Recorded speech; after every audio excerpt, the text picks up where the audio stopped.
అలాగే కోనపాపేట అంటే నాకు ఒక ప్రత్యేక సంబంధం ఉంది. ఆ సంబంధం ఏంటంటే నేను ఇక్కడే స్థలం చూసుకున్నాను. రాబోయే రోజుల్లో ఉప్పాడ కొత్తపల్లి మండలంలో కోనపాపేట గ్రామంలోనే నా సొంత ఇల్లు నేను ఇక్కడే కట్టుకోబోతున్నాను. నేను ఇన్ఛార్జ్ కింద వేసిన తర్వాత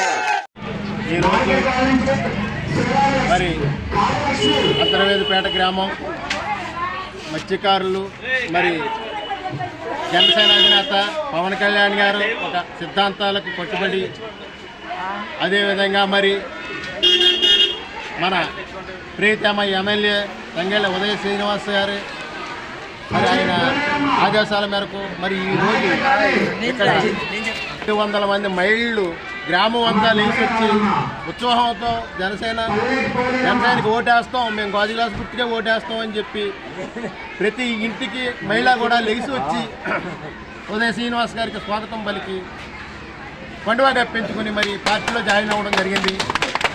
మరి ఇది ఆరంభం. కోస్తా తీరంలో మరి మత్స్యకారులు పిఠాపురం నియోజకవర్గంలో అంతర్వేదిపేట నుంచి ప్రారంభమైంది. మరి అంచెలంచెలుగా మరి ప్రతి మహిళ కూడా పవన్ కళ్యాణ్ గారికి ఆదరాభిమానాలు చూపించు జనసేన పార్టీని విజయ తీరాన్ని చేర్చి ఆయన్ని ముఖ్యమంత్రిని చేసి ఆయన కొనసాగంలో మేము బతకాలనే ఆశతో వాళ్ళు ఉన్నారని చెప్పి మరి వాళ్ళు ఆవేదన తెలియపరుస్తున్నారు. అదేవిధంగా మరి రాబోయే రోజుల్లో జనసేన పార్టీ రెట్టింపు ఉత్సాహంతో మరి ఎన్నో సీట్లు నెగ్గి ఆయన ముఖ్యమంత్రి పీఠం ఆశ్రయించి మరి మహిళలకి అందరికీ వీళ్ళ కోరికల్ని నెరవేర్తారని చెప్పి మనస్ఫూర్తిగా కోరుకుంటూ మరి నేను ఆ భగవంతుని ప్రార్థించి సెలవు తీసుకుంటాను.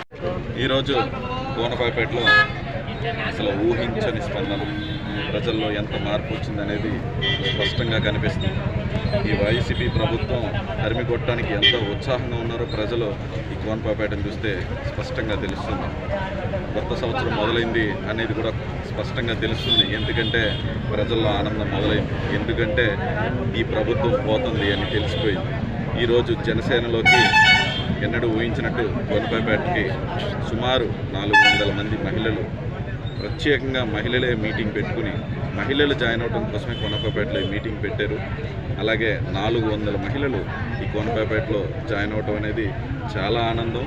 అలాగే 42 గ్రామాల్లో రేపు పిఠాపురం టౌన్లో, ఎల్లుండు పిఠాపురం టౌన్లో, భోగాపురంలో, పీతిమ్మాపురంలో, అలాగే పండగ వెళ్ళిన తర్వాత మళ్ళా స్టార్ట్ అయ్యి మొత్తం 42 గ్రామాల్లో ఇదే విధంగా పార్టీలో జాయినింగ్స్ని కొనసాగిస్తామని తెలుస్తూ ఈరోజు కోనపాపేట ప్రజలు చూపించిన ఆదరణకి మనస్ఫూర్తిగా అభినందనలు తెలుపుతూ సెలవు. ప్లేస్కి వెళ్ళిపోయాం మనం, అంటే 28వ ప్లేస్కి వెళ్ళిపోయాం. ఎంత వర్స్ట్ పొజిషన్ లో ఉన్నామో ఆలోచించుకోండి. 11.5 లక్షల కోట్లు అప్పు తెచ్చేశాడు. అప్పు తెచ్చేస్తే మనకేంటి అనుకుంటాం. ఇప్పుడు ఏం చేశాడు? 8 సార్లు కరెంటు బిల్లు పెంచేశాడు.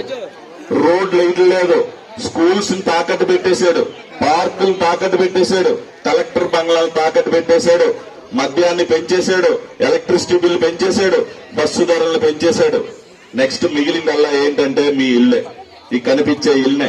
పాస్బుక్ లో అతను ఫోటో వేసుకున్నాడు, సరిహద్దు రాళ్ళలో అతను ఫోటో వేసేసుకున్నాడు. ఆల్రెడీ పాలకోల్లో 300 ఇళ్లను తాకట్టు పెట్టేశాడు, బ్యాంకు లో తాకట్టు పెట్టేశాడు. ఇప్పుడు దానికి కూడా ఉన్నవాళ్ళు మిమ్మల్ని అడగకుండా తాకట్టు పెట్టేలాగా ఆన్లైన్ తీసుకొస్తున్నారు. అంటే మీ దస్తావేజులకి పనికిరావు. మీకు దస్తావేజులు, మీకు గవర్నమెంట్ ఇచ్చిన ఇల్లు అయినా సరే మీ దస్తావేజులు మీకు పనికిరావు. ఏం చేయబోతున్నాడు అంటే దాన్ని ఆన్లైన్ లో చేసేసి ఆయనంతటా ఆయనే తాకట్టు పెట్టేసుకుంటాడంట. అంటే చాలా ప్రమాదకరమైన పరిస్థితిలో ఉన్నాం. 11.5 లక్షల కోట్లకు వడ్డీ కట్టాలంటే ఎక్కడి నుంచి కడతారు? దెబ్బేయాలి. ఇంకా మొద్దేసి ఆల్రెడీ పాలకొల్లో మొదలెట్టేశారు. పిఠాపురంలో చక్రి ఉన్నాడా? తాకట్టు పెట్టేశారు. ఇంకేమీ లేదు. నెక్స్ట్ వచ్చేది దేనికంటే మీ దగ్గర ఉన్న బంగారం, ఇల్లు అది లాగేసుకోవడానికి తప్ప ఇంకేమీ లేదు. ఆయన పరిస్థితి రాష్ట్రాన్ని ఆ స్టేజ్కి తీసుకెళ్లిపోయాడు. ఇక్కడ అభివృద్ధి ఈ SEZ లో కంపెనీలు కట్టుంటే ఈ రోజు యువత అంతా ఇలా నుంచోరు. వాళ్ళ పని వాళ్ళు చేసుకుంటా ఉంటారు. నెలకి ₹1,00,000 సంపాదించుకుంటా ఈ నియోజకవర్గంలో ఇక్కడే ఉండవు. ఆ SEZ ఎందుకు డెవలప్ చేయట్లేదంటే మీరు ఎంచుకున్న నాయకులు అటువంటి వాళ్ళు. వాళ్ళ SEZ కోసం పోరాటలేదు. మా కంపెనీలు ఇక్కడ తీసుకురాబోతే అక్కడ తీసుకున్న స్థలాలను వెనక్కి ఇచ్చేయండి అని అంటలేదు. ఎందుకు అంటలేదంటే కార్లు కొనిస్తున్నారు. ఆ కార్లు కక్కుర్తిపడి మీ జీవితాలను తాకట్టు పెట్టేశారు. ఒక్కసారి ఆలోచించుకోండి.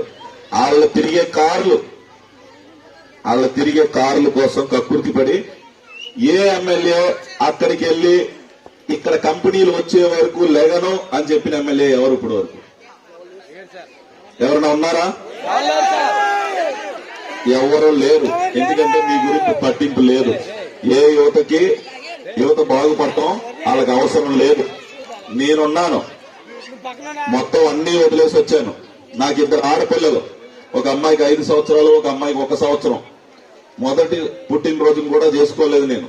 అంటే అమ్మాయికి మొదటి పుట్టినరోజును కూడా చేసుకోలేదు. ఇక్కడే ఉంటున్నాను. నా పెళ్లి రోజుకు వెళ్ళలేదు, దీపావళికి వెళ్ళలేదు, న్యూ ఇయర్ కి వెళ్ళలేదు, సంక్రాంతికి వెళ్ళను.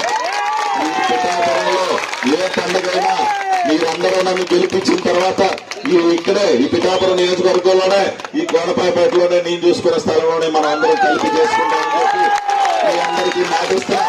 నేను ఇప్పుడు మీలో ఒకరిని, ఈ గ్రామంలో ఒకరిని. ఎందుకంటే నేను ఇక్కడే ఉండబోతున్నాను. ఏ కష్టమైనా మీరు 1-2 నిమిషాలు నా దగ్గరికి వస్తే నేను ఇక్కడే ఉండబోతున్నాను. సో మీరందరూ కూడా SEZ గురించి మర్చిపోయాం. నేను వస్తే గనక మీరందరూ